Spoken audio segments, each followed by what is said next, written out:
Bom, vou estar explicando como faz a etapa 2 do projeto de gerar números aleatórios no monitor através do FPGA.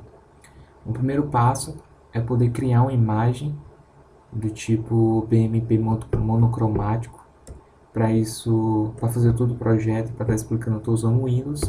Então você pode abrir um Paint e aqui no redimensionar pixels, desmarcar esse manter taxa de proporção e colocar 640 por 480. Esse tamanho, mais para frente eu estou explicando mais, é com relação à capacidade de memória da FPGA. Então a gente precisa gerar uma imagem desse tamanho para que o FPGA possa suportar. Definindo aqui a cor como preta, vou jogo como preto, definindo o branco aqui, digitar aqui o número 0, por exemplo. Deixa eu diminuir aqui.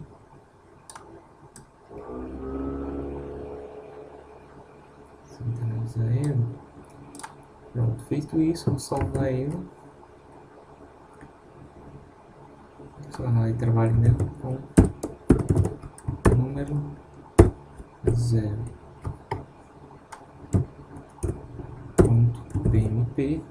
E aqui no tipo, eu seleciono o BMP bitmap, né, monocromático. Clica em salvar. Ele vai dizer que a qualidade vai reduzir e tal, isso é ok, vou confirmar. E você faz isso para todas as imagens de 0 a 9. Feito isso, eu abro aqui o deve-ser mais e crio esse código que é um conversor de BMP para RGB, um tipo de codificação de cores.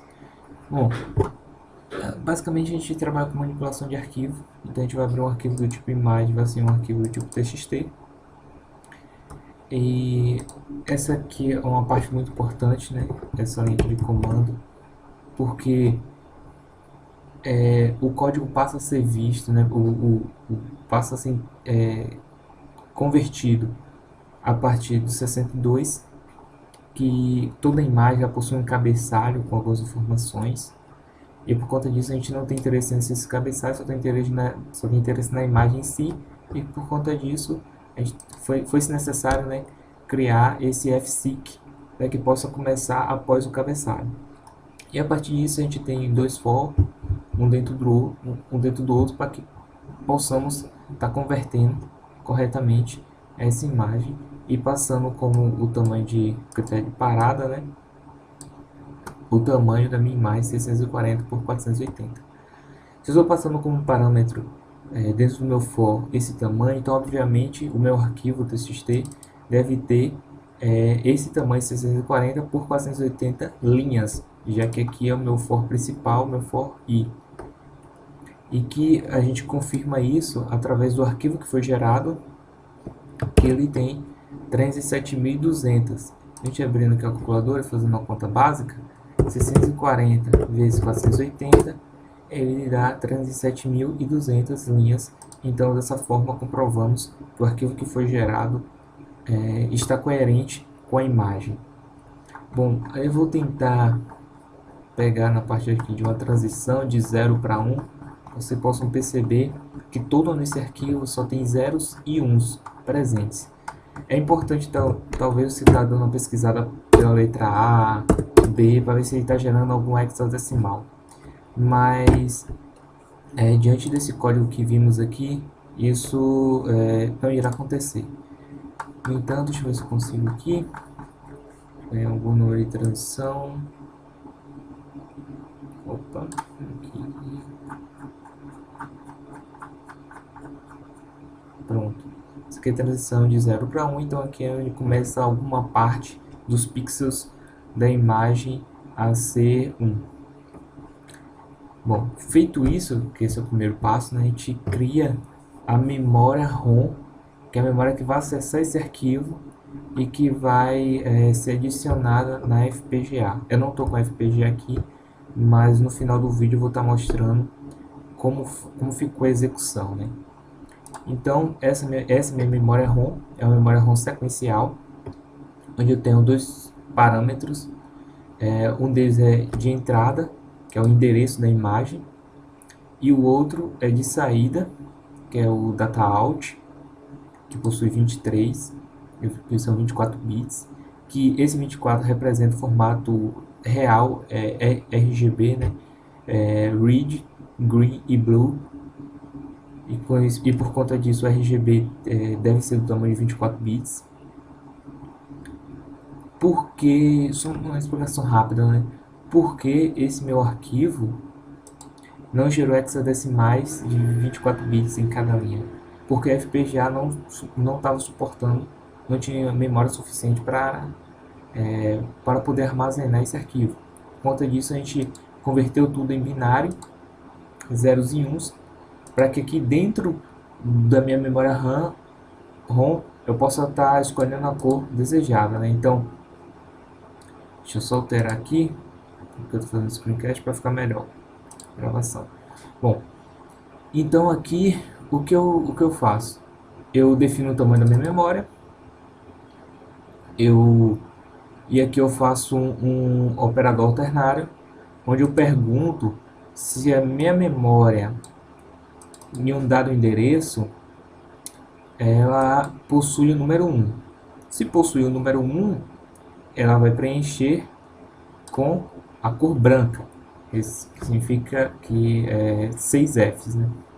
Em hexadecimal. Lembrando que tenho que ter um retorno de 24 bits. Se ela não apresentar o número 1, expressão número 0, porque é binário, então ele vai apresentar essa cor em hexadecimal, que é um verde. É praticamente esse verde aqui que está selecionado. Então, essas são as duas cores que devem sair no monitor. E aqui eu tenho a leitura da memória, que é passado esse caminho onde está salvo o meu aquele meu arquivo que eu converti do código C, tá? E obviamente eu estou passando esse caminho e vou estar atribuindo a esse meu fio memória. Esse aqui é a memória ROM. Como fizemos as memórias, como fizemos as imagens, que eu falei para vocês, devem fazer as imagens de 0 a 9, vocês também devem estar utilizando esse código de 0 a 9, e também deve-se estar fazendo essa memória ROM de 0 a 9. Uma memória para cada número, para cada imagem de número. Bom, mas por que isso? Porque a intenção dessa etapa 2 é gerar números aleatórios de 0 a 9. E essa geração de números aleatórios vem através desse código, que foi parte da etapa 1. Não vou explicar minuciosamente, mas a gente tem pequenas sementes, em que dessas sementes, através de pequenas substituições, operações, ele gera números aleatórios e garante que todos os números possam ocorrer. No entanto, percebam aqui que esses meus números, né, são de 32 bits. Porém, eu só estou retornando 4 bits. Então, a minha saída aqui, output, é de 4 bits. Ou seja, eu também faço um operador ternário, onde se o meu valor que foi atribuído a essa minha variável auxiliar final, né, for maior que 9, ou seja, se meu valor for 10, 11, 12, 20, 40, ele vai retornar apenas os 4 primeiros bits, que aí eu garanto um número entre 0 a 9, ou ele vai retornar esses aqui são mais significativos, ou os menos significativos também 4 bits, que ele vai estar retornando também o número entre 0 e 9. Então, por conta disso, eu garanto que o meu retorno seja de 4 bits, que será utilizado em um multiplexador para selecionar o devido arquivo de memória, que a gente vai estar vendo agora. Bom, esse aqui é o módulo VGA Controller. Ele tem um exemplo dele junto com o CD do kit Altera da FPGA. Então a gente não mexe muito, a gente só apenas incrementa ao nosso gosto, às nossas necessidades. Um desses incrementos que foram feitos foi adicionar um número de 4 bits. Então, o número é esse número de geração que vai ser passado para o VGA controller de 4 bits, e que esse número ele vai entrar dentro desse multiplexador, que é o que? A depender do número que eu vou estar que o gerador vai estar passando, se for 0, se for 4, se for 9, ele vai estar atribuindo o tipo de saída ST, né? É uma abreviação de saída temporária, porque eu tenho duas saídas temporárias. Então ele vai estar atribuindo essa saída temporária, ele vai estar atribuindo o valor dessa saída a essa minha outra saída temporária.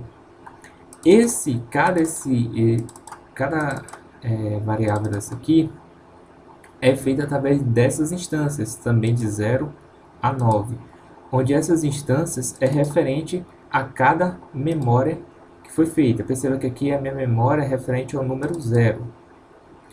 Porém aqui eu já tenho memória referente ao número 1, ao número 2, 3, até o número 9. Então com isso eu tenho vários retornos, e esses retornos são selecionados através desse multiplexador.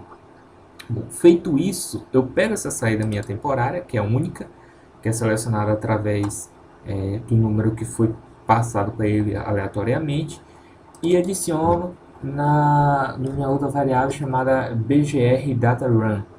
Que esse BGR Data Run, através de um pulso de clock, vai atribuir a um registrador, e esse registrador vai estar adicionando a cada tipo de cor, né, blue, green ou red, a sua devida faixa. Perceba que aqui eu estou retornando um número de 24 bits. De 24 bits. Então aqui eu tenho o red, aqui eu tenho o green e aqui eu tenho o blue. É isso mesmo? Não, é blue, green, red. Então aqui eu tenho o blue, aqui eu tenho o green e aqui eu tenho o red, que é essa faixa de valores aqui de 8 bits cada. Bom, feito isso, ele vai aqui, que eu não falei antes, é o endereço da memória de vídeo que tem que ter, que ele faz a varredura, e através desse simples código ele vai estar imprimindo na tela, pode-se dizer assim, a imagem que desejamos. Porém, para interagir todos esses módulos, é necessário mais um módulo, que é o módulo default da placa FPGA. Então, assim que liga a placa FPGA, ele mostra várias combinações, vários exemplos, na verdade, de display 7 segmentos, de áudio, de conexão serial e por aí vai. E até do próprio VGA. Só que aí alteramos e implementamos conforme a nossa necessidade. Um deles foi adicionar o módulo geração, onde ele vai, através de um pulso de clock, né, ele vai pegar a minha saída e vai ser setada como entrada do meu VGA controller, que eu acabei de explicar. Então basicamente foi essa mudança que foi feita. Todos esses outros módulos posso estar excluindo porque não é de interesse meu para esse projeto, mas eu vou deixar aí só por questão de ocupar espaço mesmo, porque não é útil. Bom, executando isso, fazendo essas modificações e compilando, ele levou cerca de quase uma hora ou uma hora e meia, a depender, mas acho que foi uma hora no último teste, porque são 10 memórias a ser carregadas dentro do FPGA.